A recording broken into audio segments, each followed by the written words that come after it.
ನಮಸ್ಕಾರ. Real star ಕಾರ್ಯಕ್ರಮಕ್ಕೆ ಸ್ವಾಗತ. ನಾನು ದಿವ್ಯಶ್ರೀ. ವಿದ್ಯಾ ದದಾತಿ ವಿನಯಂ ವಿನಯತ್ಯಾತಿ ಪಾತ್ರತಾಂ ಅಂದರೆ ವಿದ್ಯೆಯಿಂದ ವಿನಯ ಅನ್ನೋದು ಲಭ್ಯ ಆಗುತ್ತೆ. ಆ ವಿನಯದಿಂದ ಅರ್ಹತೆ ಸಾಮರ್ಥ್ಯ ಅನ್ನೋದು ಖಂಡಿತವಾಗ್ಲೂ ಲಭ್ಯವಾಗುತ್ತೆ. ಇವತ್ತಿನ ನಮ್ಮ ಕಾರ್ಯಕ್ರಮದಲ್ಲಿ ಕಳೆದ 25 ವರ್ಷಗಳಿಂದ ಹಲವಾರು ವಿದ್ಯಾರ್ಥಿಗಳ ಬಾಳಿಗೆ ಬೆಳಕಾಗಿರುವಂತಹ ಶಿಕ್ಷಕರು, ಸಮಾಜ ಸೇವಕರು ನಮ್ಮೊಂದಿಗಿದ್ದಾರೆ. ಡಾಕ್ಟರ್ PG ಗಿರಿಯವರಿದ್ದಾರೆ. ಮೊದಲಿಗೆ ಅವರಿಗೆ ಕಾರ್ಯಕ್ರಮಕ್ಕೆ ಸ್ವಾಗತವನ್ನು ಕೋರೋಣ. ಸರ್, ಕಾರ್ಯಕ್ರಮಕ್ಕೆ ಸ್ವಾಗತ.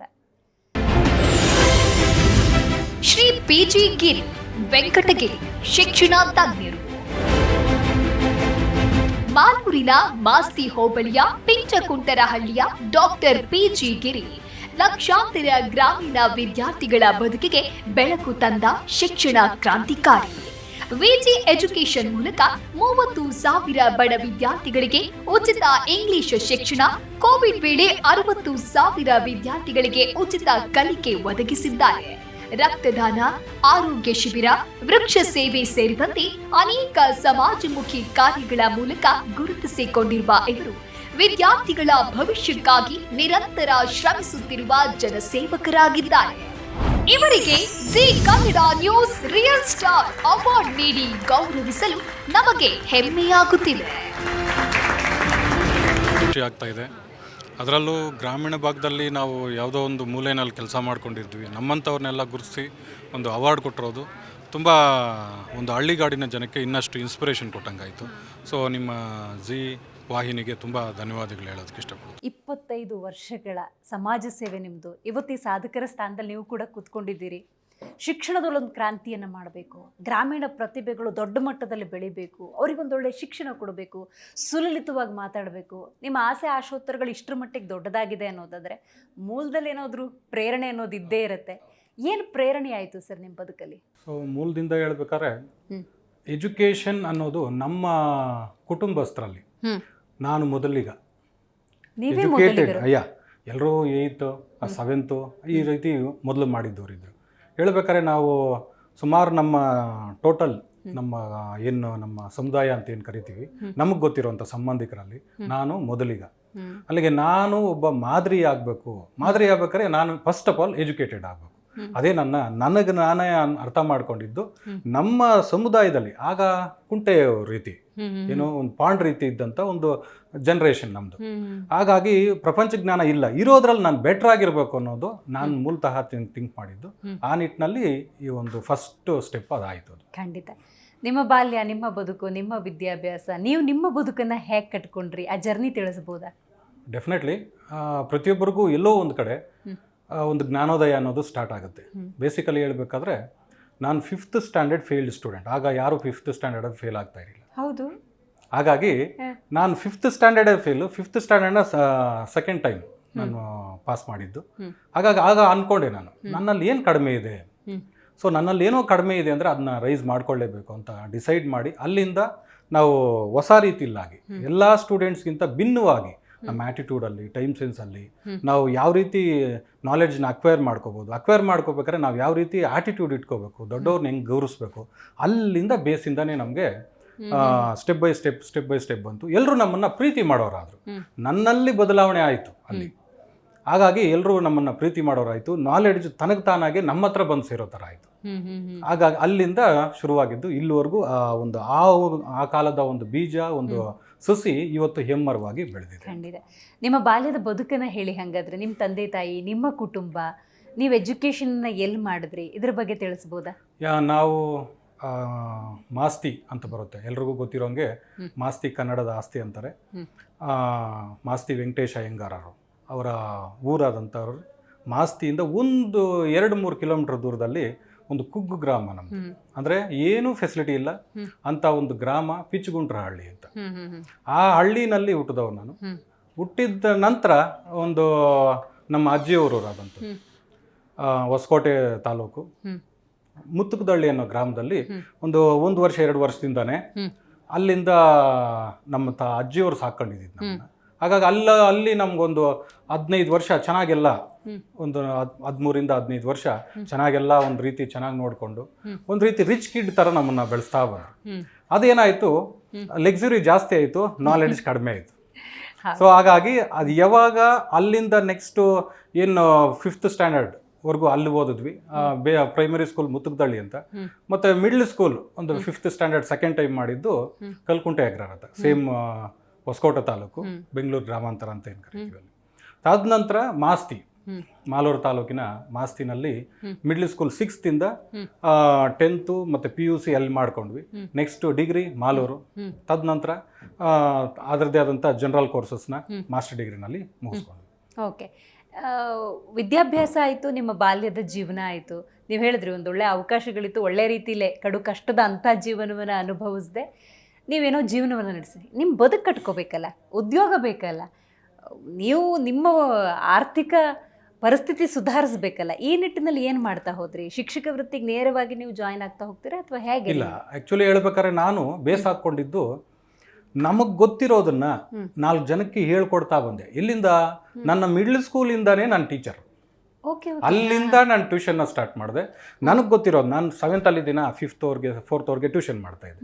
ಅಲ್ಲಿಗೆ ಅಲ್ಲೇ ನನ್ನಲ್ಲಿ ಟೀಚರ್ ಅನ್ನೋವಂಥ ಒಂದು ಭಾವನೆ ಹುಡ್ತಾ ಬಂತು. ತದನಂತರ SLC, PUC, ಈ ರೀತಿ ಡಿಗ್ರಿ, ಇದೆಲ್ಲ ಆಲ್ಮೋಸ್ಟ್ ಒಂದು 20 ಇಯರ್ಸ್ 21st ಮುಗಿಯೋಷ್ಟ್ರೊಳಗಡೆ ನಾನು ನಮ್ಮ ತಾಲೂಕಲ್ಲಿ ಪರಿಚಯ ಆಗಿರೋಂಥ ದೊಡ್ಡ ಮಟ್ಟದ ಒಂದು ಟೀಚರ್ ಆಗಿ ಗುರುತಿಸ್ಕೊಂಡ್ಬಿಟ್ಟಿದ್ದೆ ದೊಡ್ಡವ್ರಿಗೆ. ನನ್ನ ಆಲ್ಮೋಸ್ಟ್ ಹೇಳ್ಬೇಕಾದ್ರೆ ನಾನು ಸ್ಟಾರ್ಟಿಂಗ್ ಆಫೀಸ್ ಮಾಡಿದಾಗ, ಟ್ಯುಟೋರಿಯಲ್ ಮಾಡಿದಾಗ ನನ್ನ ಕೆಲವರು ಟೀಚರ್ಸ್, ಹೆಸರುಗಳು ಹೇಳೋದು ಬೇಡ, ಅವರು ಗುರುಗಳು ನಮಗೆ. ಹಾಗಾಗಿ ಕೆಲವರು ನಮ್ಮ ಹತ್ರ ಬಂದು ಕ್ಲಾಸ್ನ ಕಲಿತು ಇಂಗ್ಲೀಷ್ನ ಕಲಿತವ್ರು ಇದ್ದಾರೆ. ಆ ಮಟ್ಟಕ್ಕೆ ಹೆಸರನ್ನ ಮಾಡ್ಕೊಂಡಿದ್ದೆ.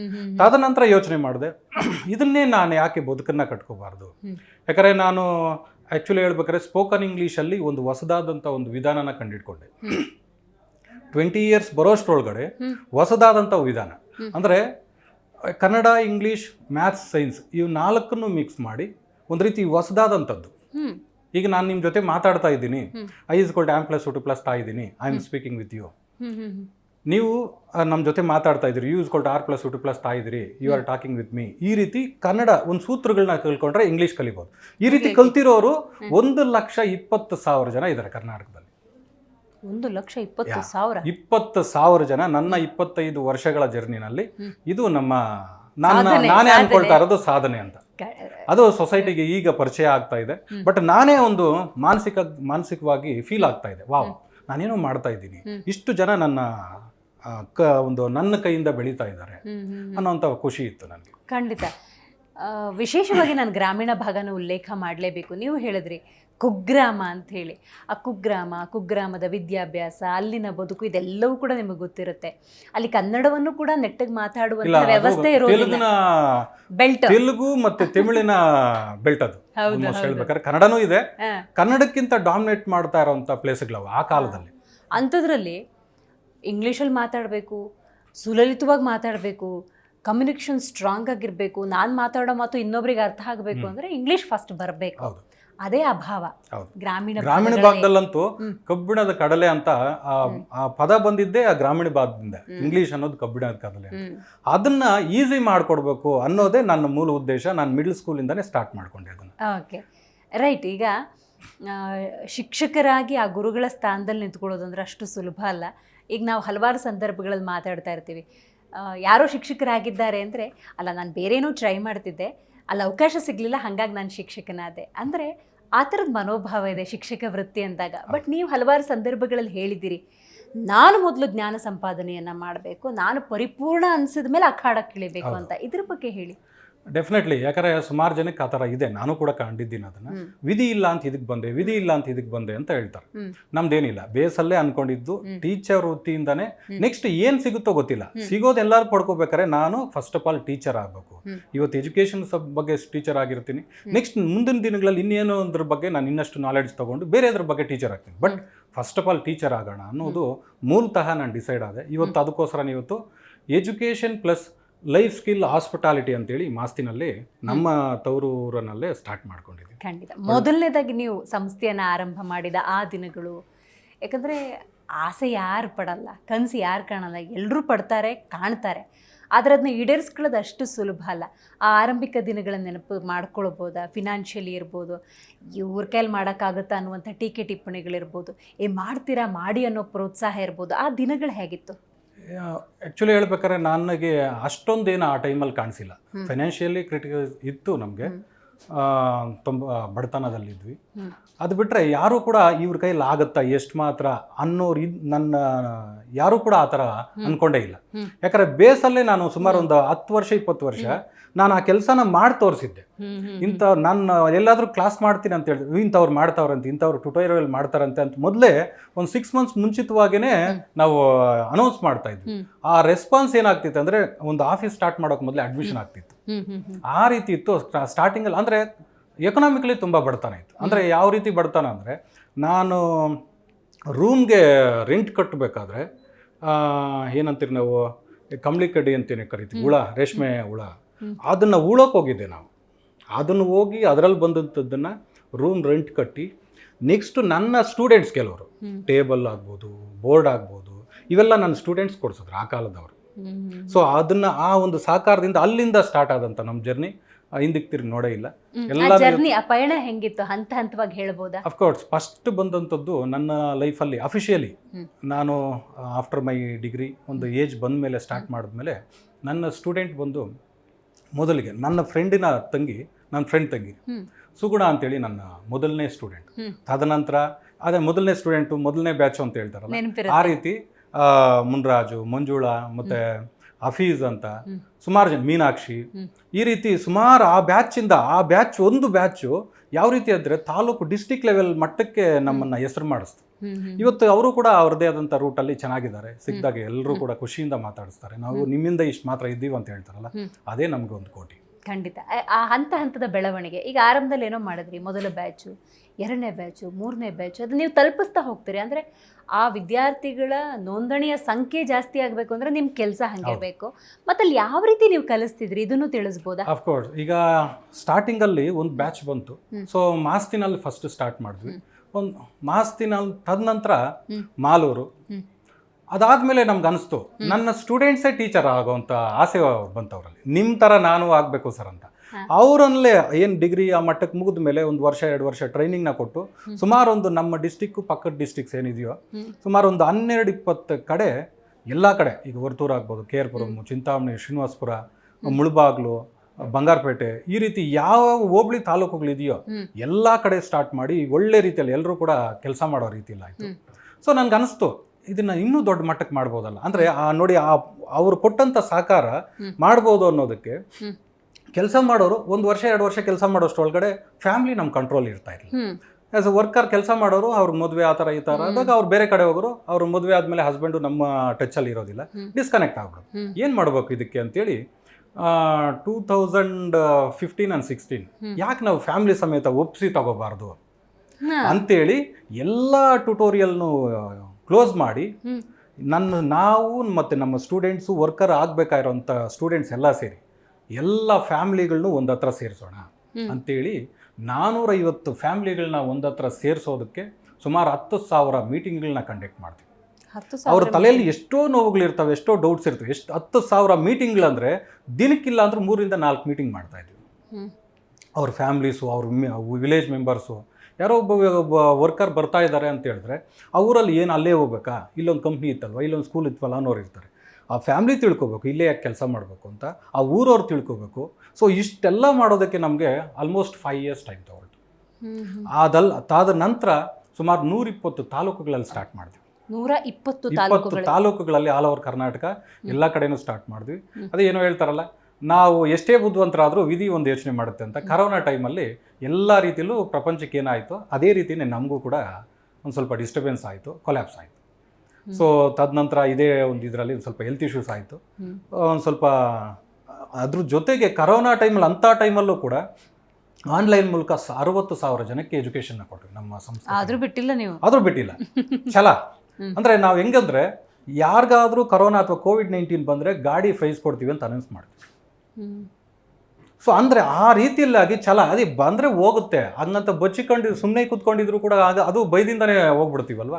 ಫೀಲ್ಡ್ ಇದು ಕೆಲಸ ಮಾಡೋಣ, ಅಥವಾ ಒಂದು ಹತ್ರ ಇದ್ದಾದ್ರೂ ನಮ್ಮ ಕೆಲಸ ಮಾಡ್ತಾ ಇರೋಣ ಅನ್ನೋ ಥರ ಕೆಲಸ ಮಾಡಿದ್ವಿ. ಮತ್ತು COVID-19 ಸೆಕೆಂಡ್ ಟೈಮ್ ಅನ್ಸುತ್ತೆ. ಸೊ ಆ ಟೈಮಲ್ಲಿ ಯಾರು ಕೂಡ ವರ್ಲ್ಡಲ್ಲಿ ಫಸ್ಟ್ ಟೈಮ್ ನಾವೇನೇ ಬ್ಲಡ್ ಕ್ಯಾಂಪ್ ಅಂತ ಮಾಡಿದ್ವಿ. 250 ಏನೋ ಬರುತ್ತೆ ಪಾಕೆಟ್ಸ್ ML, ML ಹ್ಮ್.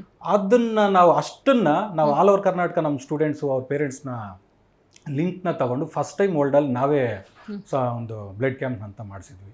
ಈ ರೀತಿ ಸಮಾಜಮುಖಿ ಕಾರ್ಯಗಳನ್ನು ಕೂಡ ಮಾಡಿದ್ರೆ ತಾನೇ ಯಾವ ಏಜಲ್ಲಿ ಏನು ಮಾಡಬೇಕು ಮಾಡಿದ್ರೆ ಸಾಧನೆ ಅಂತ ಯಾವಾಗ ಅನಿಸುತ್ತೆ, ಏಜಿಗೆ ಮೀರಿದಂಥ ಕೆಲಸನ ಮಾಡಿದಾಗ ನಮಗೆ ಲಿಮಿಟ್ಸ್ನ ದಾಟಿ ಮಾಡಿದಾಗ ಸಾಧನೆ ಆಗುತ್ತೆ ಅನ್ನೋಂಥ ಒಂದು ಮಿನಿಮಮ್ ಕಾಮನ್ ಸೆನ್ಸ್ ಇದ್ದಿದ್ದರಿಂದ ಎಲ್ಲರೂ ಸೇರಿ ಈ ಥರ ಮಾಡ್ಕೊಂಡ್ಬಂದು. ಓಕೆ, 120 ತಾಲೂಕುಗಳಲ್ಲಿ ಟ್ಯುಟೋರಿಯಲ್ ಅಂತ ಹೇಳಿದ್ರೆ ಇಟ್ಸ್ ಅ ಬಿಗ್ ವೆಂಚರ್ ಅಂತಾನೆ ಹೇಳ್ಬೋದು. ಪ್ಲಸ್ ಮೈನಸ್ ಡೆಫಿನೆಟ್ಲಿ ಇದ್ದೇ ಇರುತ್ತೆ. ಸವಾಲ್ ಅಂತ ಅನ್ಸ್ಲಿಲ್ವಾ? ನೀವೆಲ್ಲ ಈಗ ನಿಮ್ದದು ಮಗು, ನಿಮ್ಮ ಕೂಸು, ಕೆಲವೊಮ್ಮೆ ಒಳ್ಳೇದು ಆಗ್ಬೋದು, ಕೆಟ್ಟದ್ದು ಆಗ್ಬೋದು, ವ್ಯತ್ಯಾಸಗಳಾಗ್ಬೋದು, ತುಂಬಾ ಚೆನ್ನಾಗೂ ಆಗ್ಬೋದು. ಹೆಂಗೆ ಅದನ್ನ ಮ್ಯಾನೇಜ್ ಮಾಡ್ತಾ ಇದ್ರಿ? ಯಾವ ತರ ಮಾನಿಟರ್ ಮಾಡ್ತಾ ಇದ್ರಿ? ಇಲ್ಲ, ನಾವು ಏನು ಮಾಡಿದ್ವು ಅಂದರೆ ಈ ಒಂದು ಸಂಸ್ಥೆ, ಈ ಅಸೋಸಿಯೇಷನ್, ಫೌಂಡೇಶನ್ ನಂದು ಅಂತ ಎಲ್ಲೂ ಹೇಳಿಲ್ಲ, ನಮ್ಮದು ಅಂತ ಹೇಳಿದ್ವಿ. ಆ ರೀತಿಯಾಗಿ ಆ ಒಂದು ಕಷ್ಟ ಬಂದಾಗ ಎಲ್ಲರೂ ಫೇಸ್ ಮಾಡಿದ್ವಿ. ಸೊ ಸುಖ ಬಂದಾಗೂ ಎಲ್ಲರೂ ಹಂಚ್ಕೊಂಡ್ವಿ. ಸೊ ಲಾಸ್ ಬಂದಾಗೂ ಲಾಭ ಹೆಂಗ್ ಮಾಡ್ಕೋಬೇಕು, ಅದನ್ನ ಹೆಂಗೆ ಡೆವಲಪ್ ಮಾಡ್ಕೊ ಅನ್ನೋವಂಥ ಒಂದು ಎಲ್ಲಾ ರೀತಿಯಲ್ಲೂ ಅದಕ್ಕೆ 10,000 ಮೀಟಿಂಗ್ನ ಕನ್ಸೆಪ್ಟ್. ಎಷ್ಟೇ ಕಷ್ಟ ಬರಲಿ ನಾವೆಲ್ಲ ಒಂದಾಗಿರ್ಬೇಕು. ಸಹಕಾರ ಇತ್ತ 100%. ಇವತ್ತು ನಮ್ಮಲ್ಲಿರೋಂಥ ಯಾವುದೇ ಒಬ್ಬ ಟೀಚರು 15 ದಿವಸ ತಿಂಗಳು ಮನೆಗೆ ಹೋಗಿಲ್ಲ ಅಂದ್ರೂ ಕೂಡ ಪೇರೆಂಟ್ಸ್ ಫೋನ್ ಮಾಡ್ತಾ ಇರಲಿಲ್ಲ ಎಲ್ಲಿದ್ದೀರಿ ಅಂತ. ಅಂದ್ರೆ ಆ ಮಟ್ಟಕ್ಕೆ ಇದ್ದಾರೆ ಬಿಡು, ಆ ಒಂದು ಖುಷಿಯಿಂದ ಇರೋರು ಆ ಪೇರೆಂಟ್ಸ್. ಸಾಮಾನ್ಯವಾಗಿ ಆ ಪ್ರಪಂಚದಲ್ಲಿ ಆ ಥರ ಎಲ್ಲೂ ಇಲ್ಲ. ಅದನ್ನ ನಾವು ಮಾಡಿದ್ವಿ. ಇವತ್ತು AI ಯುಗ, ಎಲ್ಲವೂ ಕೂಡ ತಂತ್ರಜ್ಞಾನ ಆಧಾರಿತ ಆಗಿದೆ. ಇವತ್ತು ಶಿಕ್ಷಕರು ಕೂಡ ಅಪ್ಗ್ರೇಡ್ ಆಗಬೇಕು. ಈಗ ನೋಡಿ, ಪ್ರೊನೌನ್ಸಿಯೇಷನ್, ನೀವು ಇಂಗ್ಲೀಷ್ ಸುಲಲಿತವಾಗಿ ಹೇಳ್ಕೊಡೋದ್ರಿಂದಾಗಿ ಸ್ಕೆಡ್ಯೂಲ್ ಅಂತೀವಿ, ಶೆಡ್ಯೂಲ್ ಅಂತೀವಿ. ಒಂದು ಸ್ಲ್ಯಾಂಟೇ ಬೇರೆ, ಇನ್ನೊಂದು ಸ್ಲ್ಯಾಂಟೇ ಬೇರೆ. ಅಂದರೆ ಟೀಚರ್ಸು ಕೂಡ ಅಪ್ಗ್ರೇಡ್ ಆಗುವಂತಹ ಸನ್ನಿವೇಶಗಳಿದ್ದಾವೆ. ಈ ನಿಟ್ಟಿನಲ್ಲಿ ಟೀಚರ್ಸಿಗೆ ಏನು ಟ್ರೈನ್ ಮಾಡ್ತಿದ್ರಿ? ಆ್ಯಕ್ಚುಲಿ ಹೇಳ್ಬೇಕಾದ್ರೆ ನಾವು ಕಾಲಕ್ಕೆ ತಕ್ಕಂತೆ ಬದಲಾಗಬೇಕು ಅನ್ನೋವಂಥ ಫಸ್ಟ್ನೇ ಸೂತ್ರನೇ ಅದು.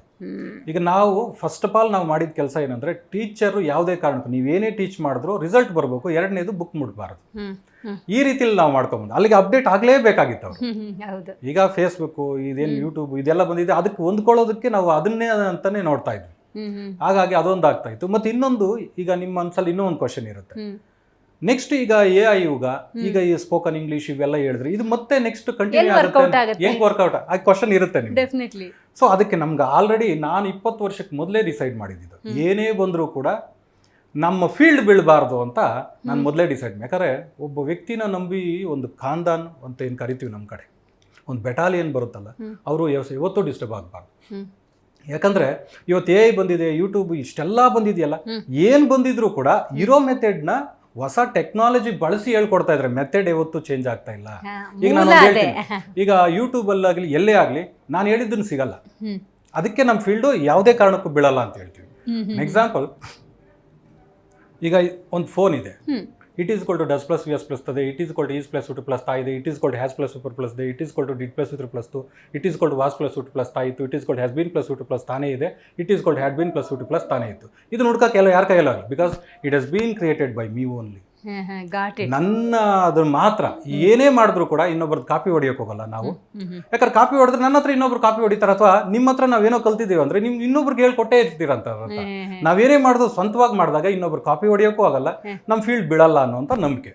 ನಿಮ್ಮ ಕಾನ್ಸೆಪ್ಟ್ ಅನ್ನು ನಿಮ್ಮ ಟೀಚರ್ಸ್ ಇಂಪ್ಲಿಮೆಂಟ್ ಮಾಡ್ತಾರಾ ಸ್ಟೂಡೆಂಟ್ಸ್? ಡೆಫಿನೆಟ್ಲಿ. ಯಾಕಂದ್ರೆ ನಮ್ಮ ಸ್ಟೂಡೆಂಟ್ಸು ಸೇಮ್ ಮೆಥಡ್ ಅಪ್ಲೈ ಮಾಡ್ತಾರೆ. Okay, got it, right. ಯಾಕಂದ್ರೆ ಕಲ್ತಿರ್ತಾರೆ, ಏನ್ ಮೆಥಡ್ ಅಪ್ಲೈ ಮಾಡಿರ್ತಾರೆ, ಟ್ರೈನಿಂಗ್ ತಗೊಂಡಿರ್ತಾರೆ, ಅದೇ ಮೆಥಡ್ ಅಲ್ಲಿ ಕೊಟ್ಟಿರ್ತಾರೆ. ಸೊ ಇವೆರಡೂ ಸೇರಿದಾಗ ಪ್ರೊಫೆಷನಲಿಸ್ಟ್ ಆಗಿ ಕೆಲಸ ಮಾಡ್ತಾರೆ. ಖಂಡಿತ. ಅಲ್ಟಿಮೇಟ್ ರಿಸಲ್ಟ್ ಅನ್ನ ಡೆಫಿನೆಟ್ಲಿ ನೀವು ಈ ಜರ್ನಿಯಲ್ಲಿ ಪಡ್ಕೊಂಡಿದ್ದೀರಿ. ಹೇಗೆ ಅನ್ಸುತ್ತೆ ಆ ಜರ್ನಿಯನ್ನು ನೋಡಿದಾಗ? ಎಷ್ಟೋ ಸ್ಟೂಡೆಂಟ್ಸ್ ಬರ್ಬೋದು, ಒಳ್ಳೆ ಸ್ಕೋರ್ ಮಾಡಿರ್ಬೋದು ಸಬ್ಜೆಕ್ಟ್ಸಲ್ಲಿ, ಮಾತಾಡೋಕ್ಕೆ ಬರಲ್ಲ, ಕಮ್ಯುನಿಕೇಷನ್ ಸ್ಕಿಲ್ ಇಲ್ಲ ಅಂತ ಹೇಳಿ ನಿಮ್ಮ ಹತ್ರ ಬಂದಿರ್ತಾರೆ, ಕಲಿತಾರೆ, ಇಂಗ್ಲೀಷಲ್ಲೇ ಬಂದು ಮಾತಾಡ್ತಾರೆ. ನನಗಿವತ್ತೊಂದು ಒಳ್ಳೆ ಉದ್ಯೋಗ ಸಿಕ್ಕಿದೆ, ದೊಡ್ಡ ಕಂಪನಿಯಲ್ಲಿ ಸಿಕ್ಕಿದೆ, ಈ ಥರದ್ದೆಲ್ಲ ಫೀಡ್ಬ್ಯಾಕ್ಗಳನ್ನು ಹೇಳಿದಾಗ ನಿಮ್ಗೆ ಏನು ಅನಿಸುತ್ತೆ? ಆ್ಯಕ್ಚುಲಿ ಹೇಳಬೇಕಾದ್ರೆ 2024 ನಾನು ಹಿಂಗೆ ಸ್ವಲ್ಪ ನಮ್ಮದೇ ಆದಂಥ ಡಿಸ್ಟರ್ಬೆನ್ಸ್ ಆದಾಗ, ನಾವು ಹೇಳಿದಾಗೆ ಕರೋನಾ ಟೈಮಲ್ಲಿ ಇದೆಲ್ಲ ಕೊಲ್ಯಾಪ್ಸ್ ಆದಾಗ ಮತ್ತೆ ರೀಬಿಲ್ಡ್ ಮಾಡ್ಬೇಕಾದ್ರೆ ಫೀಲ್ಡ್ಗೆ ಬಂದೆ. ಆಫ್ಟರ್ ಹೆಲ್ತ್ ಇಶ್ಯೂಸ್ ಬಂದಾಗ ನನ್ನ ಪಾಡಿಗೆ ನಾನು ಹೋಗ್ತಾ ಇದ್ದೀನಿ, ಒಬ್ಬ ಓಡ್ ಬಂದ, ಕಾರ್ ಇಳಿದು ಓಡ್ ಬಂದು, ಸಾರ್ ನಮಸ್ತೆ ಸರ್ ಅಂದ. ಯಾರಪ್ಪ, ಎಲ್ಲೋ ನೋಡಿದ್ದೀನಲ್ಲ ಅಂದ್ರೆ ಅವ್ರನ್ನ ನೋಡಿರೋದಿಲ್ಲಿ 2006 ಅಲ್ಲಿ. ಆಗ ನೋಡಿರೋವಂಥದ್ದು ಆಫ್ಟರ್ 18-19 ಇಯರ್ಸ್ ಬಂದ ಒಂದು, ನಮಸ್ಕಾರ ಸರ್, ನಿಮ್ಮಿಂದ ಸರ್ ಇಷ್ಟು ಮಾತ್ರ ಇರೋದು, ನೀವು ನಮ್ಮನ್ನು ಮರ್ತಿರ್ಬೋದು, ನಾವು ನಿಮ್ಮನ್ನು ಮರ್ತಿಲ್ಲ. ಯಾವ ಬ್ಯಾಚು ಏನು ಅಂತ ಹೇಳಿದ್ರೆ ಆ ಬ್ಯಾಚಲ್ಲಿ ಕೆಲವ್ರಿಗೆ ಜ್ಞಾಪಕ ಇರ್ತಾರೆ. ಹೇಳ್ತಾರೆ, ಹೆಂಗಿದ್ದೀರಪ್ಪ ಏನು ಸರ್, ನಮ್ಮ ಬ್ಯಾಚ್ ಪೂರ್ತಿ ಒಂದೇ ಇದ್ದೀರಿ ಸರ್, ನಿಮ್ಮ ಹತ್ರ ಕ್ಲಾಸ್ ಬಂದವರೆಲ್ಲ ಒಂದೇ ಕಂಪ್ನಿಗೆ ಹೋಗ್ತಾ ಇದ್ದೀವಿ, ಎಲ್ರಿಗೂ 1 ಲಕ್ಷದಿಂದ 3 ಲಕ್ಷದವರೆಗೂ salary sir, we are happy so much ಅಂತ.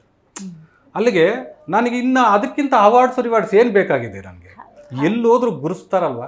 ಅಂದರೆ ಇನ್ನೊಂದು ವಿಷಯ ಹೇಳ್ಬೇಕಾದ್ರೆ, ನಾನೇ ಹೋಗ್ತಾ ಇದ್ದೀನಿ, ಒಂದು ಸ್ವಲ್ಪ ನಮಗೆ ಲೀಗಲ್ ಇಶ್ಯೂಸ್ ಆಯಿತು, ಸ್ವಲ್ಪ ಯಾವ ಕಂಪ್ನಿ ಡೌನ್ಫಾಲ್ ಆಯಿತು, ಆಗ ಅಸಿಸ್ಟೆಂಟ್ಸು ವರ್ಕರ್ಸು ಏನೋ ಒಂದು ಡಿಸ್ಟರ್ಬೆನ್ಸ್ ಆಗೇ ಆಗುತ್ತೆ, ಸಾಮಾನ್ಯವಾಗಿ ಏನಾಗಬೇಕಾಗಿದೆ ಆಯಿತು.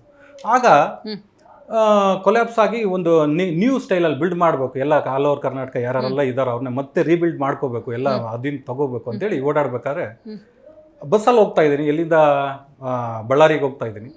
ನನ್ನ ಪಕ್ಕದಲ್ಲಿ ಒಬ್ರು ಬಂದರು, ಸರ್ ಯಾವ ಕಡೆಯವರು? ಕೋಲಾರ ಕಡೆ.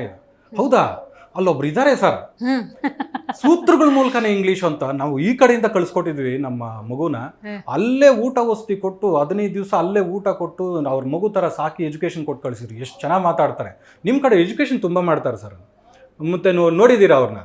ನೋಡಿದ್ದೀವಿ ಸರ್, ಅವರೆಲ್ಲ ಏನು ಅವ್ರ ರೇಂಜು, ಎಷ್ಟು ವರ್ಕರ್ಸು ಅಂದರು. ಆಮೇಲೆ ನಾನೇ ಅವರು ಅಂತ ಹೇಳೋಕ್ಕಾಗಿಲ್ಲ ನಾವು, ಯಾಕಂದರೆ ಅವ್ರದ್ದೊಂದು ಇಮೇಜಿನ್ ಇರುತ್ತೆ. ಅಂದರೆ ಅದು ಇವೆಲ್ಲ ರಿವಾರ್ಡ್ಸ್ ಲೆಕ್ಕದಲ್ಲೇ ನಾವು ಅಲ್ಲಿಗೆ ದಿನಕ್ಕೆ ಇಂಥವು ನಡೀತಾ ಇರ್ತವೆ.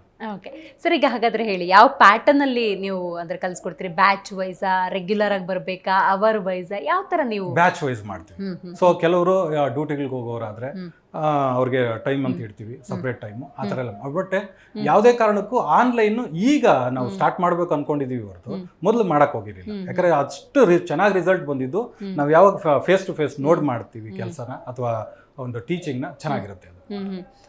ಹೌದು, ಈಗ ಆನ್ಲೈನ್ ಆಫ್ಲೈನ್ ಅಂದಾಗ ಬಹುತೇಕ ಆಫ್ಲೈನಲ್ಲೇ ಪ್ಲಸ್ ಧನಾತ್ಮಕವಾಗಿರುತ್ತೆ. ಈಗ ಆಫ್ಲೈನ್ ಅಂದರೆ ಈಗ ಆನ್ಲೈನ್ ಕಾನ್ಸೆಪ್ಟಲ್ಲಿ ಮೂವ್ ಮಾಡಬೇಕು ಅನ್ನೋದಾದರೆ ಅಲ್ಲೂ ಈ ಬ್ಯಾಚ್ ವೈಸು ಅಥವಾ ಟೈಮ್ ವೈಸು ಅಥವಾ ಅವ್ರ ಟೈಮಿಗೆ ಸೆಟ್ ಹಾಕೋದು, ಈ ಥರದ್ದು ಏನಾದರೂ ವೇಳಾಪಟ್ಟಿ ಹಾಕೊಂಡಿದ್ದೀರಾ? ಆಕ್ಚುಲಿ ಈಗಲೂ ಕೂಡ ಆನ್ಲೈನ್ ಮೂಲಕ ಮಾಡಬಾರ್ದು ಅಂತಾನೆ ಡಿಸೈಡ್ ಮಾಡಿದ್ದೀವಿ. ಯಾಕಂದ್ರೆ ಸುಮಾರು ಜನ ಆ ಥರ ಕೊಡ್ತಾರೆ, ಅಡ್ವೈಸ್ ಮಾಡ್ತಾರೆ, ಬಟ್ ಮಾಡಕ್ ಹೋಗೋದಿಲ್ಲ. ಬಿಕಾಸ್ ಇವತ್ತಲ್ಲ ನಾಳೆ ಒಬ್ಬರಿಂದ ಒಬ್ರಿಗೆ ಅದು ರಿಸಲ್ಟ್ ಹೊಸರ್ಬೇಕೇ ಹೊರತು ನಾವು ಏನೋ ಒಂದು ಮಾಡಿ ಈಗ ಸದ್ಯಕ್ಕೆ ರಿಸಲ್ಟ್ ಬರಲಿ, ಈಗ ಸದ್ಯಕ್ಕೆ ನಮ್ಗೆ ಏನೋ ಒಂದು ಹೆಸರು ಬರಲಿ ಅಂತ ಮಾಡಬಾರ್ದು. ಒಂದು ರಿಸಲ್ಟ್ ಕೊಟ್ಟಿದ್ದೀವಿ, ಅವ್ರ ಲೈಫ್ ಟೈಮ್ ನಮ್ಮ ಹೆಸರು ತಿಳ್ಕೊಬೇಕು. ನಾನು ಎಕ್ಸಾಂಪಲ್ ಹೇಳ್ಬೇಕಾದ್ರೆ, ಸುಮಾರು ಜನ ನನ್ನ ಹತ್ರ ಕಲ್ತವರು, ನನ್ನ ಶಿಷ್ಯಂದ್ರೆ ಸುಮಾರು ನನ್ನ ಫೀಲ್ಡಲ್ಲೇ ಕೆಲಸ ಮಾಡ್ಕೊಂಡು ಅವರ ಜೀವನನ ಕಟ್ಕೊಂಡು ಹೋಗ್ತಾರೆ. ಎಕ್ಸಾಂಪಲ್ ಈಗ ನಿಮ್ಮ ಚಾನಲ್ಗಳಲ್ಲಿ, ಕೆಲವು ಚಾನಲ್ಗಳಲ್ಲಿ ನೋಡಿದೆ ನಾನು, ನನಗೆ ಎಲ್ತುಶಿಸ್ ಆದಾಗ ಚಾನಲ್ಗಳೆಲ್ಲ ಬಂದು ನಾನು ಇಂಗ್ಲೀಷ್ ಕಲ್ತಿದ್ದೀನಿ, ಸೂತ್ರಗಳು. ನನ್ನ ಶಿಷ್ಯ ಅವರು ಆದರೂ ಈಗ ನಮ್ಮಲ್ಲೇ ಮಾಲ್ರಲ್ಲೇ ರಮೇಶ್ ಅಂತ ಡ್ಯಾಪೋಲಿಸಿಸ್ ಅಂತ ಏನೋ ಮಾಡ್ಕೊಂಡಿದ್ದಾರೆ. ಸೊ ನನ್ನ ಶಿಷ್ಯ PUC ಪಾಸ್ ಮಾಡಿಕೊಟ್ಟಿದ್ದಲ್ಲ ನಾವೇ, ಬಟ್ ಎಲ್ಲೂ ಹೇಳ್ಕೊಂಡಿಲ್ಲ. ಬಟ್ ಇಂಥವರು ಸಾವಿರಾರು ಜನ ಇದ್ದಾರೆ, ಅವ್ರ ಭವಿಷ್ಯನ ಅವ್ರು ಕಟ್ಕೊಂಡಿದ್ದಾರೆ. ಬಟ್ ನಮ್ಗೀಗ ಏನು ಪ್ರಪಂಚಕ್ಕೆ ಗೊತ್ತಾಗ್ಲಿ ಈ ಥರ ಒಂದು ಇದೆ, ಮುಂದಿನ ದಿನಗಳಲ್ಲಿ ಇನ್ನೂ ಬಳಸ್ಕೊಳ್ಳಿ ಅನ್ನೋದು ಖಂಡಿತ. ಇದು ಒಂದು ಜರ್ನಿ. ಈ ಕಡೆ ನೋಡಿದ್ರೆ ಸಾಮಾಜಿಕ ಕಾರ್ಯಗಳು, ಸಮಾಜಕ್ಕೆ ನಂದು ಅಂತ ಕೊಡುಗೆ ಕೊಡಬೇಕು, 4 ಜನಕ್ಕೆ ಉಪಕಾರ ಆಗಬೇಕು ಅನ್ನುವಂತಹ ಭಾವನೆಯಲ್ಲಿ ನಿಮ್ಮದೇ ಅಂತಹ ಕೈಲಾದ ಮಟ್ಟಿಗೆ ಸಮಾಜ ಸೇವೆಯನ್ನು ಮಾಡ್ತಾ ಬಂದಿದ್ದೀರಿ. ಇದ್ರ ಬಗ್ಗೆ ಹೇಳಿ ಸರ್. ಇಲ್ಲ, ಅದು ನಮಗೆ ದೊಡ್ಡ ಇನ್ಸ್ಪಿರೇಷನ್ ನಮ್ಮ ತಂದೆಯವರು. ಆ ಕಾಲದಲ್ಲೇ ಸುಮಾರು 25 ವರ್ಷಗಳ ಮೊದಲೇ ನಾವು ಅವ್ರನ್ನ ನೋಡ್ತಾ ಇದ್ದಿದ್ದು. ಅವ್ರ ಕೈಯಲ್ಲಿ ಇದೆಯೋ ಇಲ್ವಾ, 4 ಜನಕ್ಕೆ ಕಷ್ಟ ಅಂತ ಬಂದಾಗ ಸಪೋರ್ಟ್ ಮಾಡೋರು. ಅದು ಬ್ಲಡ್ ಅಲ್ವಾ, ಅದು ತನಗೆ ತಾನಾಗೆ ಅದು ಎಳೆದ್ಬಿಡುತ್ತೆ. ಹಾಗಾಗಿನೇ ಮೊನ್ನೆ ನಮ್ಮ ತಂದೆಯವರ ಪುಣ್ಯತಿಥಿ ದಿನ ಒಂದು ಸುಮಾರು ಕಾರ್ಯಗಳು, ಪ್ಲಾಸ್ಟಿಕ್ ಮುಕ್ತ ಗ್ರಾಮ ಅಂತೇಳಿ, ಮತ್ತೆ ಸ್ವಚ್ಛ ಭಾರತ್ ಅಂತ ಮಾಡಿದ್ವಿ, ಮತ್ತೆ ರೋಗಿಗಳಿಗೆ ಏನಾದರೂ ಒಂದು ಸಪೋರ್ಟ್ ಮಾಡೋದು, ಅದಕ್ಕಾಗೋದು ವೃದ್ಧಾಶ್ರಮ ಅಂಥವೆಲ್ಲನೂ ಅವ್ರ ಹೆಸರಲ್ಲಿ ಸುಮಾರು ಮಾಡ್ತಾ ಇದ್ದೀವಿ. ಸೊ ಇನ್ನೂ ಮುಂದಾದವುಗಳನ್ನ ಮಾಡ್ತೀವಿ. ಬಟ್ ಏನಂದ್ರೆ ನಮಗೆ ಒಂದು ಎಲ್ಲದಕ್ಕೂ ಮಾಡ್ಬೇಕಾದ್ರೆ ಒಂದು ಸಿಸ್ಟಮ್ ಸಪೋರ್ಟ್ ಬರಬೇಕು. ಹಾಗಾಗಿನೇ ಇವತ್ತು ಎಲ್ಲರ ಕಡೆನೂ ಪರಿಚಯ ಆಗ್ತಾ ಇದೆ. ಮುಂದಿನ ದಿನಗಳಲ್ಲಿ ಯಾವುದಾದ್ರೂ ಒಂದು ವಿಂಗ್ ಅಥವಾ ಒಂದು ನಮ್ಗೆ ಎಕ್ಸ್ಟ್ರಾ ಸಪೋರ್ಟ್ ಏನೋ ಸಿಕ್ತಂದ್ರೆ ಅದನ್ನು ನಾವು ಕೊಲಾಬ್ರೇಷನ್ ಮಾಡಿ ಇನ್ನಷ್ಟು ಕೆಲಸಗಳು ಮಾಡಬೇಕು. ಖಂಡಿತ. ಒಂದು ಕಡೆ ಸಾಮಾಜಿಕ ಕಾರ್ಯಗಳು, ಶಿಕ್ಷಣದಲ್ಲಿ ಒಂದು ಕ್ರಾಂತಿನೇ ಮಾಡಿಬಿಟ್ಟಿದ್ದೀರಿ. ಸಹಜವಾಗಿ ಜನಜನಿತ ನೀವು ಕೂಡ ವಿ ಜಿ ಅಂತ ನಿಮ್ಮನ್ನ ಆ ಹೆಸರಲ್ಲೇ ಕರೀತಿರ್ತಾರೆ. ಅವ್ರು ರಾಜಕೀಯಕ್ಕೆ ಬಂದರೆ ಚೆನ್ನಾಗಿರುತ್ತೆ, ಶಿಕ್ಷಣ ಇದ್ದವ್ರು ರಾಜಕೀಯಕ್ಕೆ ಬರಬೇಕು, ಈ ಥರದೊಂದು ಮನೋಭಾವದಲ್ಲಿ ಡೆಫಿನೆಟ್ಲಿ ಚರ್ಚೆಗಳಾಗಿರ್ತವೆ. ಏನು ಹೇಳ್ತೀರಾ? ಅಂದರೆ ಆಸಕ್ತಿ ಏನಾದರೂ ಇದೆಯಾ ಹೋಗಬೇಕು? ಇಲ್ಲ, ನಮಗೆ ಆಸಕ್ತಿ ಇದ್ದಿದ್ರೆ 25 ವರ್ಷದಲ್ಲಿ ಯಾವಾಗ ಹೋಗ್ತಾ ಇದ್ವಿ. ಬಟ್ ಈಗ ನೆಸಸರಿ ಇದೆ. ಸೊ ಯಾವ ಪಕ್ಷ ಅಥವಾ ವ್ಯಕ್ತಿ ನಮ್ಮ ಸಿದ್ಧಾಂತ, ನಮ್ದೊಂದು ಮೆಂಟಾಲಿಟಿ ಇರುತ್ತೆ, ಆ ಮೆಂಟಾಲಿಟಿಗೆ ಒದ್ಕೊಳ್ತಾರ ಅಂಥವ್ರಿಗೆ ನಾವು ಸಪೋರ್ಟ್ ಮಾಡೋದು ಅಥವಾ ಅವ್ರ ದಾರಿಗೆ ನಾವು ಕೂಡ ಒಂದು ಸಪೋರ್ಟ್ ಮಾಡೋವಂಥ ಇನ್ನೂ ಒಂದು ಇಂಗಿತ ಇದೆ. ಸೊ ನಮ್ಗೆ ಇನ್ನಷ್ಟು ಕೆಲಸ ಮಾಡ್ಬೋದು. ಸಿಸ್ಟಮಲ್ಲಿ ನಾವು ಕೆಲಸ ಮಾಡಿದಾಗ, ನಾವು ಸಿಸ್ಟಮ್ನ ಬಿಟ್ಟು ನಮ್ಮ ಕೆಲಸ ಮಾಡಿದಾಗ ನಾವು ಮಾಡಿರ್ತೀವಿ ಅಂತ ಲೆಕ್ಕ. ಸಿಸ್ಟಮ್ ಜೊತೆಗೆ ನಾವು ಸೇರ್ಕೊಂಡಾಗ ಸಿಸ್ಟಮ್ ನಮಗೂ ಸಪೋರ್ಟ್ ಮಾಡುತ್ತೆ ಅನ್ನೋ ಕಾರಣಕ್ಕೆ ಸೊ ಅನ್ಕೊಳ್ತಾ ಇದ್ವಿ. ನಮ್ಮ ಹಿತೈಷಿಗಳೆಲ್ಲ ಹೇಳ್ತಾ ಇದ್ದಾರೆ, ಸೊ ನೀವು ಬಂದರೆ ಚೆನ್ನಾಗಿರುತ್ತೆ ಅಂತ. ಆದರೆ ನಾವು ರಾಜಕೀಯಕ್ಕೆ ಹೋಗ್ಬೇಕಾದ್ರೆ ರಾಜಕೀಯ ನಡೆಸೋಂಥವ್ರಿಗೆ ನಾವು ಪರಿಚಯ ಇರಬೇಕು. ಈಗೇನಾಗಿದೆ ಅಂದರೆ ಬಡತನ ಅಂತ ಹೇಳಿದ್ರೆ ದುಡ್ಡು ಇಲ್ದಿರೋರು ಮಾತ್ರ ಬಡತನ ಅಂದ್ಕೊಳ್ತೀವಿ. ಟೈಮ್ ಇಲ್ದಿರೋರು ಕೂಡ ಬಡವ್ರೆ. ನಿಜ ನಿಜ. ಈಗ ಏನಾಗುತ್ತೆ, ಈಗ ನೀವು ನಮಗೆ ಒಂದು 10 ನಿಮಿಷ ಟೈಮ್ ಕೊಟ್ರೆ ಅಂದ್ರೆ ಏನು ಹೇಳಬೇಕು, ನಿಮ್ಗೆ ಏನು ಅವಶ್ಯಕತೆ ಇದೆ ಅಂತ ನಾವು ಹೇಳ್ತೀವಿ. ಆಗ ನೀವು ಏನು ಮಾಡ್ಬೋದು, ನೆಕ್ಸ್ಟ್ ನಿಮ್ಗೆ ಹೆಂಗ್ ವರ್ಕೌಟ್ ಆಗುತ್ತೆ, ಏನು ಮಾಡ್ಬೋದು, ನಾವು ಏನು ಕೊಟ್ಟಂತ ಐಡಿಯಾ ಹೆಂಗಿರುತ್ತೆ ಅಂತ ಗೊತ್ತಾಗುತ್ತೆ. ಟೈಮೇ ಕೊಟ್ಟಿಲ್ಲ ಅಂದ್ರೆ ಹೆಂಗಾಗುತ್ತೆ?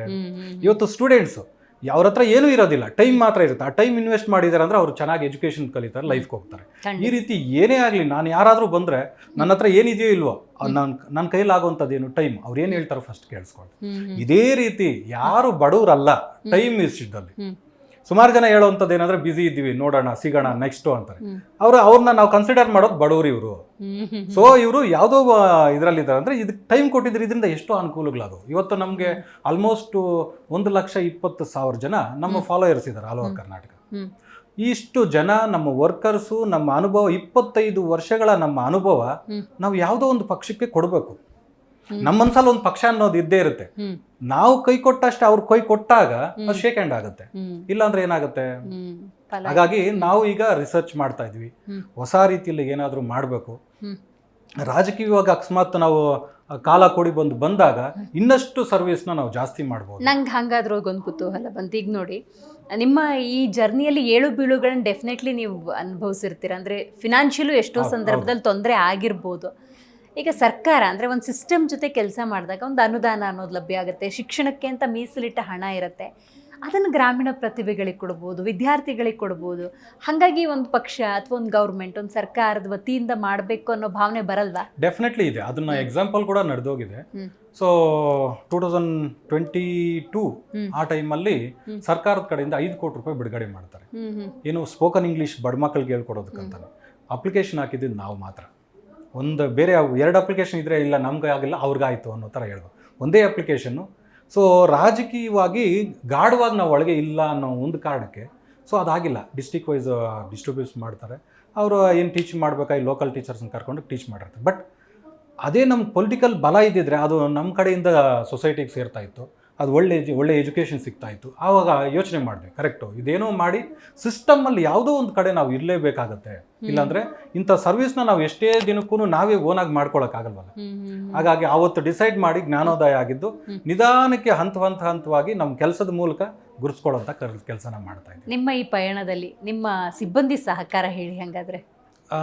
ಸಿಬ್ಬಂದಿ ಅಂದಿದ್ದಕ್ಕೆ ನಮ್ಮ ಸಿಬ್ಬಂದಿಗಳಲ್ಲಿ ಮೊದಲನೇ ನಮ್ಮ ಮಿಸ್ಸಸ್ ಭಾಗ್ಯಶ್ರೀ ಅಂತೇಳಿ. ಸೊ ಅವರು ಆ್ಯಕ್ಚುಲಿ ಹೇಳ್ಬೇಕಾದ್ರೆ ಬೇರೆಯವರು ಆ ಸ್ಥಾನದಲ್ಲಿ ಹೆಂಡತಿ ಸ್ಥಾನದಲ್ಲಿ ಇದ್ದಿದ್ರೆ ಏನೂ ಮಾಡೋಕ್ಕಾಗ್ತಿರ್ಲಿಲ್ಲ. ಅವ್ರು ಇದ್ದಿದ್ದಕ್ಕೋಸ್ಕರ ನನ್ನ ಸಾಧನೆಯಲ್ಲಿ ಅವ್ರಿಗೆ ಪಾಲು 90% ಇದೆ ಅನ್ನೋದನ್ನ ನಾನು ಈ ಮೂಲಕ ಹೇಳೋದಕ್ಕೆ ಇಷ್ಟಪಡ್ತೀನಿ. ತದನಂತರ ನಮ್ಮ ವರ್ಕರ್ಸ್ ರಾತ್ರಿ ಹಗಲು ಕೆಲಸ ಮಾಡಿದ್ದಾರೆ. ಸೊ ಇಷ್ಟು ಸಾಧನೆ ಆಗೋದಕ್ಕೆ ಏನೆಲ್ಲ ಆಗಬಾರ್ದು, ಏನೆಲ್ಲ ಮಾಡೋಕ್ಕಾಗಲ್ಲ ಅದನ್ನೆಲ್ಲ ಮಾಡಿಕೊಟ್ಟಿದ್ದಾರೆ. ಸೊ ಏನು ಲೆಕ್ಕ ಹಾಕ್ಕೊಳ್ಳಿ, ಒಂದು ಹಳ್ಳಿನಲ್ಲಿ ಹೋಗಿ 1 ಮಂತ್ 2 ಮಂತ್ಸ್ ಅಲ್ಲೇ ಸ್ಟೇ ಆಗಿದ್ಕೊಂಡು ಆ ಮಕ್ಕಳಿಗೆ ಟೀಚ್ ಮಾಡಿ 100 ಜನ 200 ಜನಕ್ಕೆ ಟೀಚ್ ಮಾಡಿ 1 ತಿಂಗಳು 2 ತಿಂಗಳು ಆ ಹಳ್ಳಿನಲ್ಲಿ ಇದ್ದು ಬರೋದಂದ್ರೆ ಒಂದು ಹಳ್ಳಿ ಅಲ್ಲ, 1001 ಹಳ್ಳಿ. 1001ರಿಂದ 2 ಹಳ್ಳಿ. ನಮ್ಮೂರು, ನಮ್ಮ ಸ್ವಂತ ಊರು, ನನ್ನ ಪಿಚ್ಗುಂಟ್ರಳ್ಳಿ ಊರಲ್ಲಿ 1001ನೇ ಕ್ಯಾಂಪನ್ನ ಸ್ಟಾರ್ಟ್ ಮಾಡಿದ್ವಿ. ಅಂದರೆ ಆಲ್ ಓವರ್ ಕರ್ನಾಟಕ 1000 ಕ್ಯಾಂಪ್ಗಳನ್ನ ಮಾಡಿ ಅಂತವು. ಇದಕ್ಕೆ ಯಾರು ಕ್ರೆಡಿಟ್ ಹೋಗುತ್ತೆ? ನನ್ನ ಸಿಬ್ಬಂದಿಗೆ ಹೋಗುತ್ತೆ. ಹಾಗಾಗಿ ಈಗಲೂ ಅಷ್ಟೇ ಮತ್ತೆ ರೀಬಿಲ್ಡ್ ನಾವು ಮಾಡ್ಕೊಳ್ತಾ ಇದ್ದೀವಿ.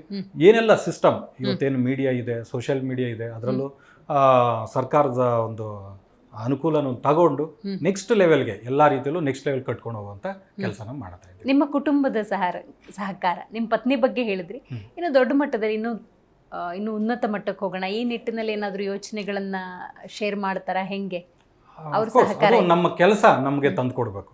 ನಾವು ಆಸೆ ಪಟ್ಟಿದ್ದೆಲ್ಲ ನಮ್ಗೆ ಸಿಗಲ್ಲ, ಆದರೆ ನಾವು ಶ್ರಮ ಪಟ್ಟಿದ್ದು ನಮ್ಗೆ ಸಿಗುತ್ತೆ ಅನ್ನೋದು ನಂಬಿಕೆ ಇಟ್ಟಿರೋಣ.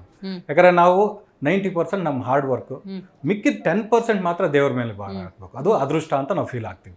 ಇವತ್ತು ನನ್ನ ಏನೆಲ್ಲ ಸಾಧನೆ ಇದೆಯೋ ಈ ಎಲ್ಲ ಸಾಧನೆಯನ್ನು ಕೂಡ ನಾವು ಶ್ರಮ ಪಟ್ಟಿದ್ರಿಂದ ಕಾಲ ಬಂದಾಗ ಅದೃಷ್ಟವಾಗಿ ಇವತ್ತು ಪರಿಚಯ ಆಗ್ತಾ ಇದೆ. ಇವತ್ತು ನೀವಿಲ್ಲಿ ನಮ್ಮನ್ನು ಇನ್ವೈಟ್ ಮಾಡಿದ್ದೀವಿ ಅಂದರೆ ಅದು ಯಾವಾಗೋ ಆಗಬೇಕಾಯಿತು, ಲೇಟ್ ಆಗಿದೆ. ಅದಕ್ಕೆ ನಾವು ಏನೆಲ್ಲ ಮಾಡಿದ್ವಿ ಅದು ಮಾಡಿರೋಂಥ ಕೆಲಸ ಸಾಧನೆ ರೀಸನ್ ಅದು. ನಿಮ್ಮ ಈ ಜರ್ನಿಯಲ್ಲಿ ಹಾಗಾದರೆ ಈ ಶಿಕ್ಷಣ ಕ್ಷೇತ್ರದಲ್ಲಿ ಗ್ರಾಮೀಣ ಮಕ್ಕಳ ದೃಷ್ಟಿಯಿಂದ ಅವು ಕನ್ನಡ, ಇಂಗ್ಲೀಷ್ ಇದನ್ನೆಲ್ಲ ಚೆನ್ನಾಗಿ ಮಾತಾಡಬೇಕು, ಕಮ್ಯುನಿಕೇಷನ್ ಸ್ಟ್ರಾಂಗ್ ಆಗಬೇಕು, ಎಲ್ಲ ಆಯಾಮಗಳು, ಸಾಮಾಜಿಕ ಕಾರ್ಯಗಳು ಕೂಡ ಇದು ಒಂದು ಹಂತಕ್ಕೆ ಮಾಡ್ಕೊಬಂದಿರಿ. ಒಂದು ಸೆಲ್ಫ್ ಸ್ಯಾಟಿಸ್ಫ್ಯಾಕ್ಷನ್ ಇದೆಯಾ? ಒಂದು ಸತಿ ಕಣ್ಮುಚ್ಚಿ ಕೂತ್ಕೊಂಡಾಗ ವಾವ್ ಇದಪ್ಪ ನನಗೆ ಬೇಕಾಗಿ. ಆ್ಯಕ್ಚುಲಿ ಹೇಳ್ಬೇಕಾದ್ರೆ ಯಾರು ಕೂಡ ಸಾಮಾನ್ಯವಾಗಿ ಹೇಳ್ಕೊಳ್ಳಲ್ಲ. ನಮ್ಗೆ ಖುಷಿ ಹೇಳ್ಕೊಳ್ಳೋದ್ರಲ್ಲಿ ಇಂಥವನ್ನ ಹೇಳ್ಕೋಬೇಕು ಅಂದರೆ ನಮ್ಮ ಮೇಲೆ ಒಂದೇ ದಿನನೇ 8 FIR ಆಗುತ್ತೆ. ಅದೇ ನಿಮ್ಗೆ ಗೊತ್ತಿರಬೇಕು, ಯಾಕಂದರೆ ಸಾಮಾನ್ಯ ಜನರಿಂದ ಪ್ರತಿಯೊಬ್ಬರಿಗೂ ಗೊತ್ತಿರ್ಬೇಕು, ನನ್ನ ಸುತ್ತಲೂ ಇರೋರಿಗೆ ಗೊತ್ತಾಗಬೇಕಾಗಿರೋದಿಲ್ಲ. 8 FIR ಆಗುತ್ತೆ. ನಾನು ಖುಷಿಯಿಂದ ಕೂತ್ಕೊಂಡಿದ್ದೀನಿ ಈ ಅಷ್ಟನ ಹಾಕೊಳ್ಳೋಗ್ರಿ ಅಂತ. ಕಾರಣ ಏನು? ಮಿಸ್ಪಬ್ಲಿಸಿಟಿ ಆಗಿದೆ. ಯಾರೋ ಒಂದು ಸ್ವಲ್ಪ ಜನ ಕುತಂತ್ರ ಮಾಡೋವಂಥವ್ರು ಸೇರಿಕೊಂಡು ಮಿಸ್ಪಬ್ಲಿಸಿಟಿ, 500,000 ಕೋಟಿ ಇದೆ ಅಮೌಂಟು, ಇದೆಲ್ಲ ಮಾಡಿದಾಗ ಯಾರೋ ಒಬ್ರಿಗೆ ಅನಿಸುತ್ತೆ ಏನಾದರೂ ಮಾಡಿ ಲಾಕ್ ಮಾಡಿ ಇವ್ರ ಹತ್ರ ಇರೋವಂಥದ್ದು ಏನಾದರೂ ತಗೋಬೇಕು. ಯಾಕಂದರೆ ಇಷ್ಟು ಕ್ಯಾಂಪ್ಗಳು ಮಾಡ್ತಾರೆ, ಇಷ್ಟು ಖರ್ಚು ಮಾಡ್ತಾರೆ, ಇಷ್ಟೆಲ್ಲ ಮಾಡ್ತಾರೆ ಅಂದರೆ ನಮಗೆ ಗೊತ್ತು ನಮ್ಮದೇ ಆದಂಥ ಒಂದು ಬೆಟಾಲಿಯನ್ ಇದೆ ಅಂತ ಅವ್ರಿಗೆ ಗೊತ್ತಿಲ್ವಲ್ಲ. ಆದಾಗ ಸರಿ ಏನೂ ಮಾಡೋಕ್ಕಲ್ಲ, ಸಿಸ್ಟಮ್ ಒಳಗೆ ಬರಬೇಕಾದ್ರೆ ಏನೋ ಒಂದು ಕ್ಲೀನ್ ಶೀಟ್ ತಗೊಂಡೇ ಬರಬೇಕು. ಆಗಲಿ, ಅದಾದ ಮೇಲೆ ನನಗೆ ಯೋಗ ಬಂದಿದ್ದು ನೋಡಿ. ಯಾರಿಗಾದರೂ ಕೇಸುಗಳು ಆ ಥರ ಈ ಥರ ಏನಾದರೂ ಆಯಿತು ಅಂದರೆ ಡಿಪ್ರೆಷನ್ಗೆ ಹೋಗ್ತಾರೆ, ಬೇಜಾರಾಗುತ್ತೆ, ಕೊಲ್ಯಾಪ್ಸ್ ಆಗೋಗುತ್ತೆ. ನನಗೆ ಅಲ್ಲಿಂದ ಶುರು ಆಯಿತು ಅದೃಷ್ಟನೂ. ಅಲ್ಲಿವರೆಗೂ ಅದೃಷ್ಟನೇ ಇಲ್ಲ. ನನಗೆ ಮೇಲೆ ಆದಂಥ ಏನು FIRs ಇದೆಯೋ ಅದು ನನಗೆ ಅದೃಷ್ಟ ತಂದುಕೊಡ್ತು. ಟೀಕೆ ಟಿಪ್ಪಣಿಗಳು ಬಂದಾಗ ಹಾಗಾದ್ರೆ ನೀವು ಹೆಂಗೆ ಸ್ವೀಕಾರ ಮಾಡ್ತೀರಿ? ನಾವು ಖುಷಿಯಿಂದ ಸ್ವೀಕಾರ ಮಾಡ್ತೀವಿ. ಯಾವುದೋ ಒಂದು ಕೇಸ್ 12 ವರ್ಷಕ್ಕೆ ಮೊದಲು ನಮ್ಮ ಜಮೀನೇನೋ ಮಾರಿಸ್ಬಿಟ್ಟು ದುಡ್ಡು ತಗೊಂಡು ಹೋಗಿದ್ದಾರೆ ಅನ್ನೋ ಒಂದು ಕಂಪ್ಲೇಂಟ್ 12 ವರ್ಷಕ್ಕೆ ಮೊದಲು. ಈಗ ಅವ್ರೇನು ಪಬ್ಲಿಸಿಟಿ ಮಾಡೋದು, ನಾನೇ ಪಬ್ಲಿಸಿಟಿ ಮಾಡ್ತೀನಲ್ಲ, ಇದು ನಿಜಾನ ಸುಳ್ಳು ಅವ್ರು ಯಾರೋ ನಂಗೆ ಗೊತ್ತೇ ಇಲ್ಲ. ಕೇಸ್ ಅಷ್ಟೇನೆ. ಅಂದರೆ ನಾನು ಅವತ್ತೂ ಕೂಡ ಆ ಥರ ಆದಾಗ ಎಷ್ಟು ಇನ್ನೊಂದು ವಾರ 15 ದಿವಸ ಡಿಸ್ಟರ್ಬೆನ್ಸ್ ಇಷ್ಟೇ ತಾನೆ, ಆಮೇಲೆ ಎಲ್ಲ ಸರೋಗುತ್ತೆ. 6th ಸೆನ್ಸ್ ನಾವು ಮಾಡಿರೋದು ಈಗ ಏನು ಆಪಾದನೆ ಮಾಡಿರ್ತಾರೋ ಅದು ಸುಳ್ಳಾಗಿರುತ್ತೆ ಅಂತ ನಮ್ಗೆ ಗೊತ್ತು, ಆತ್ಮದಲ್ಲಿರುತ್ತೆ. ಅಲ್ಲಿಗೆ ಎಲ್ಲ ಸರೋಗುತ್ತೆಲ್ಲ ಅಂತ. ಹಂಗೆ ಅದೇ ರೀತಿನೇ 15 ದಿವಸ 20 ದಿವಸ ಎಲ್ಲ ಸರೋಯ್ತು. ಹಾಗಾಗಿ ನಮಗೆ ಸಿಕ್ಕಂಥ ಆ ಕಾಲದಲ್ಲಿ ಸಿಕ್ಕಂಥವಂಥವ್ರು ತುಂಬ ಒಂದು ರೀತಿ ಹೇಳ್ಬೇಕಾದ್ರೆ ಆ ಕ್ಷಣದಿಂದ ನನಗೆಲ್ಲ ಒಳ್ಳೇದಾಯಿತು. ಅಂದ್ರೆ ನಿಮ್ಮ ಪ್ರಕಾರ ನಾವು ನೋಡೋದಾದ್ರೆ ನಿಂದಕರು ಟೀಕೆ ಮಾಡೋರು ಇರಬೇಕು, ಬೆಳಿತೀವಿ ಅಂತನಾ? ಆ್ಯಕ್ಚುಲಿ ಹೇಳ್ಬೇಕಾದ್ರೆ ಅವಾಗ್ಲೇ ನಮಗೆ ತುಂಬ ತೃಪ್ತಿ ಆಗೋದು. ಎಲ್ಲರಿಗೂ ಒಂದು ಹ್ಯಾಬಿಟ್ ಇರುತ್ತೆ, ಯಾರಾದರೂ ರೇಗಿಸಿದ್ರೆ, ಯಾರಾದರೂ ಚೀಪಾಗಿ ನೋಡಿದ್ರೆ ಅಥವಾ ಕಿಂಡಲ್ ಮಾಡಿದಾಗ ಕೋಪ ಮಾಡ್ಕೊಳ್ತಾರೆ ಅವ್ರ ಮೇಲೆ. ನಾವು ಹಂಗೆ ಮಾಡ್ಕೊಳಕ್ ಹೋಗಲ್ಲ. ನನ್ನಲ್ಲಿ ಏನೋ ಕಡಿಮೆ ಇದೆಯಲ್ಲ ಅದಕ್ಕೆ ಅವರು ಕಿಂಡಲ್ ಮಾಡ್ತಾ ಇದ್ದಾರೆ, ನನ್ನನ್ನು ಸರಿ ಮಾಡ್ಕೋಬೇಕು ಅಂತ. ಎಲ್ಲರೂ ಬೇರೆಯವ್ರ ಮೇಲೆ ಆಪೋಸಿಟ್ ಮೇಲೆ ಕೋಪ ಮಾಡ್ಕೊಂಡು ನಂಗೆ ಕೋಪನೇ ಬರೋದಿಲ್ಲ. ಅದೇ ಸಿದ್ಧಾಂತ ನಮ್ಮ ಟೀಮ್ಗೂ ಕೂಡ ನಾವು ಹೇಳ್ಕೊಟ್ಟಿರ್ತೀವಿ. ನಿಮ್ಮನ್ನ ಯಾರೇ ಏನೇ ಕಿಂಡಲ್ ಮಾಡಿದ್ರು, ಸಣ್ಣತನವಾಗಿ ನೋಡಿದಾಗ ನಿಮ್ಮಲ್ಲಿ ಏನು ಕಡಿಮೆ ಇದೆಯೋ ಅದನ್ನು ರೈಸ್ ಮಾಡ್ಕೊಡಿ. ಇದೊಂದು ಫಾರ್ಮುಲಾ ನಾವು ಮಾದರಿಯಾಗಿ ನಾವು ನಡ್ಕೊಡ್ಬೇಕು. ಮುಂದಿನ ಗುರಿ ಏನು ಇಟ್ಕೊಂಡಿದ್ದೀರಿ ಸರ್? ಮುಂದೆ ಇದೇ ಸರ್ವಿಸ್ನ, ಈ ಕಾಲಕ್ಕೆ ತಕ್ಕಂಥ ಸರ್ವಿಸ್ನ ನಮ್ಮ ಕೊನೆ ಉಸಿರೋವರೆಗೂ ಮಾಡಬೇಕು. ಸೊ ಅದ್ರ ಜೊತೆಗೆ ರಾಜಕೀಯವಾಗಿ ಯಾರು ನಮ್ಮನ್ನು ಬೆಂಬಲಿಸ್ತಾರೋ, ನಮ್ಮ ಸಿದ್ಧಾಂತನ ಒಪ್ಕೊಳ್ತಾರೋ ಅವ್ರಿಗೂ ನಾವು ಬೆಂಬಲವಾಗಿ ನಿಂತು ನಾವು ಇನ್ನಷ್ಟು ಜನಸೇವೆ ಮಾಡಬೇಕು ಅಂತ ಆಲೋಚನೆ ಇದೆ. ಕಾಲ ಬರಬೇಕು, ಅದನ್ನು ನೋಡಬೇಕು. ಖಂಡಿತ. ಸಮಾಜಕ್ಕೆ ಈ ಕಾರ್ಯಕ್ರಮದ ಮೂಲಕ ನೀವೇನು ಸಂದೇಶವನ್ನು ಕೊಡ್ತೀರಿ? ಹೇಳೋದಿಷ್ಟೇ, ಎಲ್ಲರೂ ಕೂಡ ನಾವು ಬಡವರು, ಫ್ಯಾಮಿಲಿ ಬ್ಯಾಕ್ಗ್ರೌಂಡ್ ಇಲ್ಲ, ಈ ಥರ ಸುಮಾರು ಜನ ನಮಗೂ ಹೇಳಿರೋರಿದ್ದಾರೆ. ಬಟ್ ನಾನು ಒಂದೇ ಹೇಳೋದು ಎಲ್ರಿಗೂ ಕೂಡ, ಫೀಲ್ಡಿಗೆ ಬಂದಾಗ ತಾನೆ ನಿಮ್ಗೇನೋ ಒಂದು ನಿಮ್ಮಲ್ಲಿರೋಂಥ ಪ್ರತಿಭೆ ಈಚೆಗೆ ಬರೋದು. ನಿಮ್ಮ ಬ್ಯಾಕ್ಗ್ರೌಂಡ್ ಇಲ್ವಾ, ಬಂದಾಗ ನಿಮಗೆ ಆದಂಥ ಬ್ಯಾಕ್ಗ್ರೌಂಡ್ ಸಿಗುತ್ತೆ. ಸೊ ನೀವು ದಡ್ರಿದ್ದೀರಾ, ಒಳ್ಳೆ ಬುದ್ಧಿವಂತರಿರೋರ ಜೊತೆಲಿ ಸೇರಿ. ಕ್ಯಾರೆಕ್ಟರ್ ಸ್ವಲ್ಪ ಸುತ್ತಮುತ್ತಲಿರೋರು ಕಡಿಮೆ ಇದೆಯಾ, ಒಳ್ಳೆ ಕ್ಯಾರೆಕ್ಟರ್ ಇರೋ ಜೊತೆಲಿ ಸೇರಿ. ಸಂಘದಿಂದ ಒಂದು ಏನೋ ಹೇಳ್ತಾರಲ್ಲ, ನಾವು ಬಿಲ್ಡ್ ಮಾಡ್ಬೋದು ಸೇರುವಂಥ ಜನರ ಮೇಲೆ. ಹಾಗಾಗಿ ಬಡತನೂ ಕೂಡ ಒಂದು ರೀಸನ್ ಅಲ್ಲ, ನಾವು ಫೀಲ್ಡ್ಗೆ ಇಳಿಬೇಕು. ಸೊ ಆಗ ಎಲ್ಲ ರೀತಿಯಲ್ಲೂ ಒಂದೊಂದೇ ಬರ್ತಾ ಇದೆ. ಇದು ನನ್ನದೇ ಆದಂಥ ಎಕ್ಸಾಂಪಲ್ಲು ನಾನು ಕೊಡೋದಕ್ಕೆ ಇಷ್ಟಪಡ್ತೀನಿ ನನ್ನ ಬೆಂಬಲಿಸೋರಿಗೆ. ಖಂಡಿತ ಸರ್. ಇವತ್ತಿನ ಕಾರ್ಯಕ್ರಮದಲ್ಲಿ ಭಾಗಿಯಾಗಿ ನಿಮ್ಮ ಬದುಕನ್ನು ನಮ್ಮ ಜೊತೆ ಹಂಚಿಕೊಂಡಿದ್ದಕ್ಕಾಗಿ ಧನ್ಯವಾದಗಳು. Thank you. ಸೊ ನೋಡಿದ್ರೆ ವೀಕ್ಷಕರೇ, ಇವತ್ತಿನ ನಮ್ಮ ಕಾರ್ಯಕ್ರಮದಲ್ಲಿ ಸಮಾಜ ಸೇವಕರು ಹಾಗೆಯೇ ಶಿಕ್ಷಕರು, ಅಂದರೆ ಶಿಕ್ಷಕರ ಪಾತ್ರ ಅನ್ನೋದು ಬಹಳ ದೊಡ್ಡದು. ಸಮಾಜವನ್ನು, ವಿದ್ಯಾರ್ಥಿಗಳನ್ನು ತಿದ್ದಿ ತೀಡಿ ಸತ್ಪ್ರಜೆಯಾಗಿ ಕೊಡುವಂತಹ ಬಹಳ ದೊಡ್ಡ ಜವಾಬ್ದಾರಿ. ಆ ನಿಟ್ಟಿನಲ್ಲಿ ಕಳೆದ 25 ವರ್ಷಗಳಿಂದ ಸುದೀರ್ಘ ಸೇವೆಯನ್ನು ಸಲ್ಲಿಸಿದ್ದಾರೆ. ಮಾತ್ರವಲ್ಲ, ಏನಾದರೂ ಒಂದು ಬದಲಾವಣೆಯನ್ನು ತರಬೇಕು ಅನ್ನುವಂಥ ತುಡಿತ ಅವರಲ್ಲಿದೆ. ಸರ್ಕಾರ ಅಥವಾ ಪಕ್ಷಗಳು ಈ ನಿಟ್ಟಿನಲ್ಲಿ ಅವರ ಕೈ ಹಿಡಿದ್ರೆ ಖಂಡಿತವಾಗ್ಲೂ ಗ್ರಾಮೀಣ ಭಾಗದ ಪ್ರತಿಭೆಗಳಿರ್ಬೋದು, ವಿದ್ಯಾರ್ಥಿಗಳಿರ್ಬೋದು, ಅವರ ಬದುಕಲ್ಲಿ ಬೆಳಕು ಕಾಣೋದ್ರಲ್ಲಿ ಸಂಶಯನೇ ಇಲ್ಲ ಅಂತ ಹೇಳ್ತಾ ಇವತ್ತಿನ ಕಾರ್ಯಕ್ರಮವನ್ನು ಮುಗಿಸೋಣ. ನೋಡ್ತಾರೆ ಜಿ ಕನ್ನಡ ನ್ಯೂಸ್, ಸತ್ಯವೇ ಸುದ್ದಿಯ ಜೀವಾಳ.